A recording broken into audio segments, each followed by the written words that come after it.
So, an okay self-help book that pretty much just says wash your balls has been banned in one of the largest bookstores in New Zealand, which of course somehow correlates that to the tragic events that unfolded a couple days ago. And that's why in this video we want to talk about all the things that are being banned right now in New Zealand. A lot of controversial topics are being brought up. A lot of things are happening with online censorship. And I mean, it's just absolutely absurd, Jason, to see Jordan Peterson, of all people. I mean, literally, the guy is like a self-help, self-improvement guy, talks about having a schedule. I never really read his books. I went through some of his talking points. I watched some of his videos. He's not a controversial guy. He's a guy that stands by, his beliefs, his principles, and wants to debate, wants to have an argument. The media smeared him. The media attacked him so many times. But right now, we're finding out that the management at White Collis, that's the name of one of the largest bookstores in New Zealand, people are saying it's the largest, saying that they're taking down Peterson's book, 12 Rules for Life, An Antidote for Chaos, in light of some of allegedly disturbing material being circulated prior, during, and after the tragic events in New Zealand. The article reads on, according to an apparent customer service email, likely referencing a photograph in which Peterson embraced a fan wearing a, quote, "I'm a proud Islamophobe" t-shirt. The store, however, again, this is what's interesting here. They mention him standing next to somebody. Jordan Peterson does public events, and a lot of times he takes photos with people. It happened to me a lot of times. After I give speeches, people want to take photos. It's impossible to vet everyone you're taking photos of. It's impossible to be responsible for everyone you take a photo with. But now, that's the kind of guilt by association that this bookstore is using to ban his books, and somehow tied in to Jordan Peterson. They're tying it to freaking Chelsea Clinton. I'm not a fan of Chelsea Clinton, but she was not the one responsible here. Again, they're all talking about far right talking points. The madman who committed this atrocity even called himself an eco-fascist, a supporter of the communistic Chinese kind of system that they have. And again, it's absurd, Jason, because this bookstore still sells Mein Kampf without a problem. They still sell other controversial books about Islam, no problem. But Jordan Peterson, of all people, the wash my balls dude, that guy is being targeted here. And of course, that's not the only thing that has happened to Jordan Peterson. He also was rescinded his fellowship to Cambridge University, of course, because of backlash from facility and students. Again, the message is not controversial. They're only making him more popular and more infamous by attacking him on grounds that I don't believe are credible at all. And it's not just Jordan Peterson. We've seen attacks on PewDiePie, on Joe Rogan, all amp up, connected them to some alt-right. They're not. It's all based on a pack of lies, as we even saw from Variety with their article talking about how people are allegedly going down rabbit holes that lead to the kind of ideology and mindset created by the shooter, which again is just absolutely insane. We've seen websites banned, and now, of course, we're seeing firearms being banned as well. Jason, do you want to cover some of this important updates? Because we're seeing more shocking and devastating news when it comes to a lot of basic civil liberties, a lot of basic rights that are being curtailed because of big government deciding what is best for you. Yeah, absolutely. Before we get into the gun bans, which I think is the really more important issue here, because, listen, we should all have a First Amendment, but without that Second Amendment to back it up in this country, how good is that First Amendment? Now, Jordan Peterson is basically a glorified college professor, intellectual version of Tony Robbins in many ways. He's telling you the basics, the very basics. Set a schedule. Get up early, write down your goals, have self-worth, work towards those goals, find out what you're good at, improve, put in the time, wash your nutsack. Hey, these are all great things, right? Nobody's arguing with those things, but it's when he misgenders somebody according to the left, or he won't embrace a certain religion. He should have that voice. And by the way, they should still be selling Mein Kampf. I understand. They are selling it, and other even more controversial books. Those books are fine, but Jordan Peterson's not. And my point is that we shouldn't be censoring any type of speech, especially one of a historical nature. Just because you bought Mein Kampf, does that mean you endorse it? I would certainly hope not. I would Yeah. think that most people are trying to read in a historical context what was going on in our past so that we do not relive that in our future.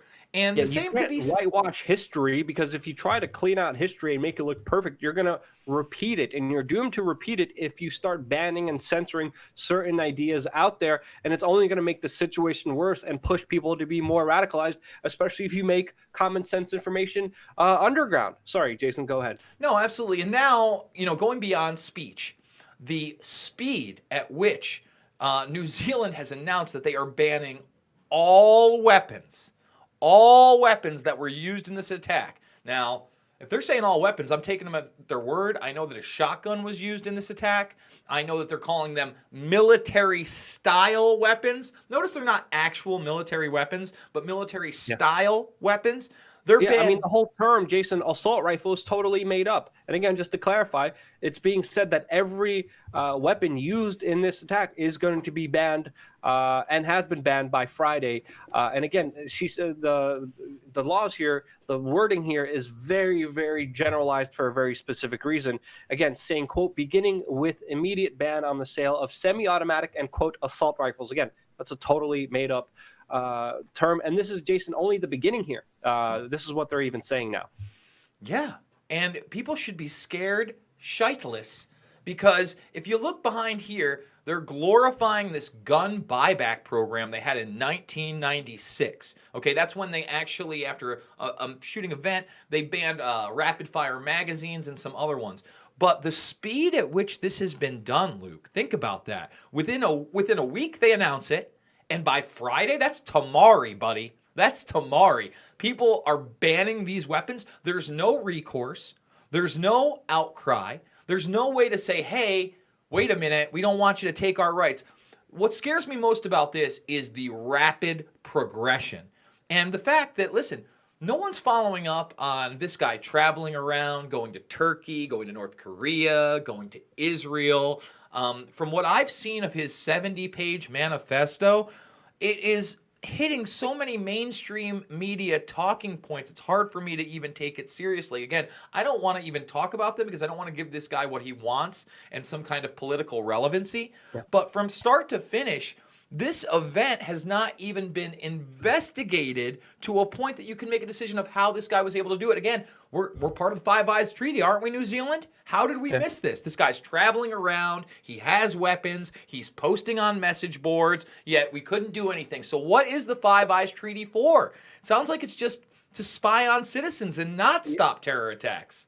Yeah, that's an important point that Kim.com brought up, the extensive surveillance state that exists in New Zealand and has respectively failed to prevent this attack. Another important point to make here about everything is just that this is hurting innocent people who do want to protect themselves. Now, of course, the media is promoting this idea, celebrating this idea. Voices that are, of course, cheering this on are, of course, highlighted. And you can't be critical of this unless you get attacked.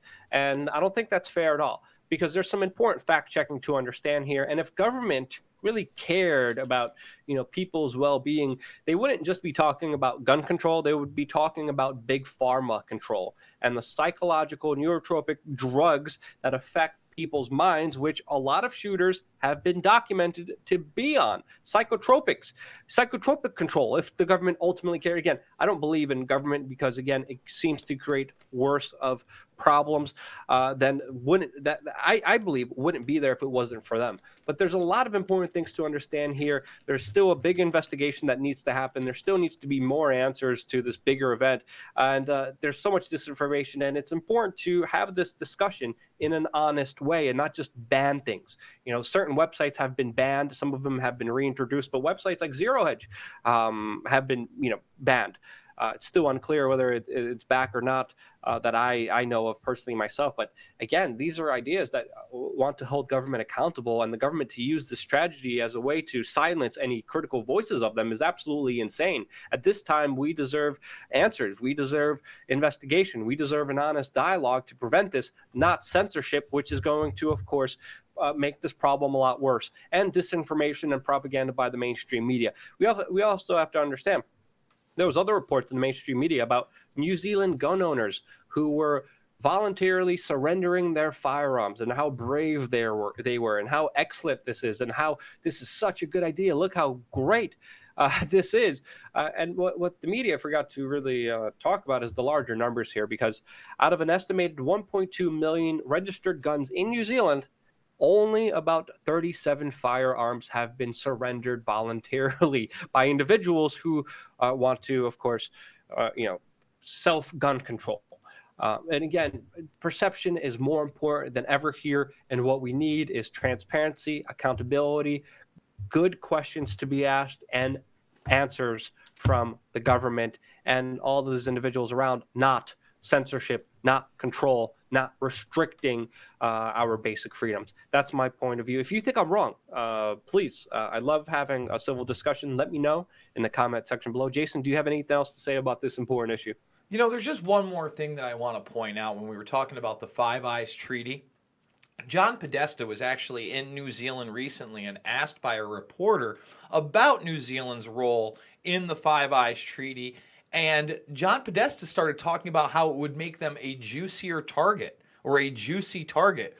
It was really bizarre. So yeah, the video's out there. I don't know that we're going to play it, but you can watch it. It's an excerpt from an earlier interview with Podesta when he's asked about the Five Eyes Treaty, and he actually makes it out to be like, hey, this kind of would make them more of a target. I thought that was a very interesting point that's kind of being underplayed in the media, especially as infamous as Podesta is.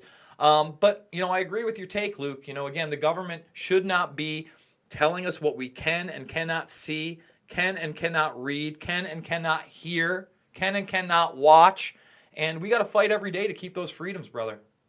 Yeah, and defend ourselves. And again, just important, it's a private bookstore doing this.